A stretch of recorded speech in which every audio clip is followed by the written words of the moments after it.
Truth. What is truth? Well, the eagle can fly, and the tiger might bite you. These are powers of animals.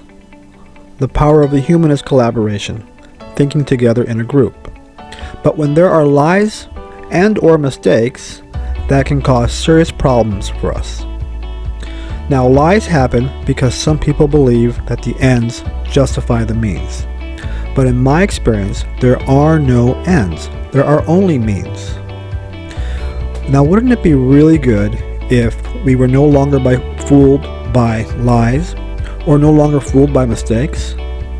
Well, there are 3 areas of study that can help us. These are from the field of science, the scientific method, from the field of psychology, the study of cognitive biases, and from the field of law, my field, the rules of evidence. If we studied these subjects and taught our children this, the world would be a better place. So the first area of study is the scientific method. The scientific method involves forming a hypothesis, making a prediction, and then testing the hypothesis. Now, the most important part, of course, is the test. It's the double-blind, placebo-controlled test. Double-blind means that both the tester and the test subject are not aware of certain facets and results of the test. This is important because people have what psychologists call a cognitive bias. It's the second most important field to study to make sure that we're not fooled by mistakes or lies. A cognitive bias is a psychological condition in which people simply make mental mistakes. Wikipedia lists over 100 different types of cognitive biases, and they think that perhaps cognitive biases evolved because at some point perhaps it was better to make quicker decisions and not necessarily accurate ones. While speed is important, certainly accuracy is just as important, and really I'm more interested in that.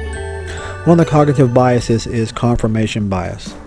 That's when someone believes things that confirms what they already believe, or only hears things what they already believe. The more I have studied cognitive biases, the more I've noticed them in myself, and when I've noticed them, I'm able to avoid them. It's not all the time, but sometimes. Now, the next important field of study is from the field of law. It's called the rules of evidence. Now, these rules talk about what type of evidence should be considered by a finder of fact, like a judge or a jury, and how much evidence is necessary to come to a decision.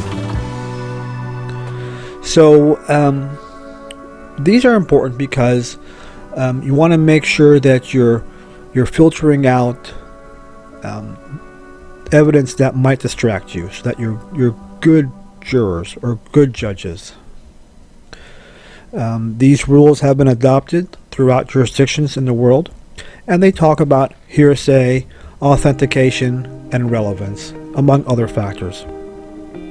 Sometimes when you hear a lawyer say, "I object," he's saying that while he may or may not disagree with the actual statement, but that the statement or the testimony or the witness or the evidence violates one of the rules. And one of these rules is the rule against hearsay. It says that person A should not tell us what person B is going to say. Instead, person B should always tell us what they're going to say. This is important because, well, we're all aware of a game in which kids sit in a circle and one kid whispers into the ear of another kid a message. And by the time the message gets around the circle, the message has changed. It's just a natural human condition, part of cognitive biases, where you hear things just a little bit differently than what it's said. And then when you pass it along as the truth, and it's actually distorted, that could be an issue. Relevance is also important. Did the person rob the bank? Does it matter if a car accident was caused by that person? We have to make sure that things are relevant. Now, these rules have been developed so that we can have a really good system of debate. So sometimes I get emails or messages from people, and they tell me just outrageous claims. Sometimes they say they have a cure for the coronavirus or whatever it is. And they don't describe a placebo-controlled study. They're saying things which they already want to believe. And they're repeating something they've heard. All these things should be discounted on their face. We've heard believe half of what you see and none of what you hear. And that goes along with the idea of hearsay, where just because it's written or you've heard it does not mean that it's true. I did receive an email telling me that I can cure the coronavirus by gargling with warm water, but it didn't describe a placebo-controlled study. The person that sent it to me wants, of course, to have a cure. So it's something that I had to discount and say, well, I don't know if that's true. So what I'm advocating is to study the scientific method, to study cognitive bias, and to study the rules of evidence from grade school, from elementary school, all the way up through high school, and of course in college as well. I have 3 children, and all 3 of my children always tell me how right they think they are. They want to express their opinions, and they want to be right, and they want me to tell them that they're right. Indeed, I want people to think I'm right about things. I'm hoping that someone would hear this and say that it rings with truth. But even if everyone in the whole world agreed with me on a subject, it doesn't mean that I'm necessarily correct. By taking a step back and questioning whether what you're thinking or saying is correct, we can avoid fighting with each other. Because many things can be doubted. There was a big-time philosopher named René Descartes, and he came up with, I think, therefore I am. That's a picture of him right there. That means that he can doubt everything other than his own existence. Now, of course, we have to think, and we have to have conclusions about how to live. And we have these conclusions. And we have a construct to live our lives and to think and to come to decisions. But we have to keep in mind that this is a potential construct and that there are levels of doubt. So one of the things that people have studied, more than anything else really, is the self. And the ancient Greeks asked, can you effectively know yourself?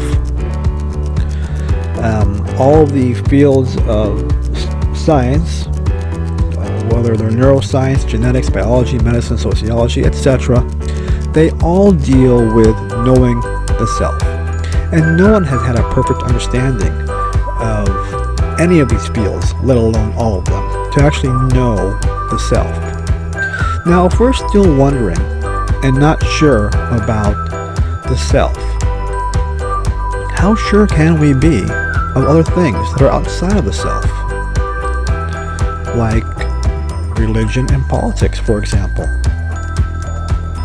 We literally fight with each other about things like religion and politics.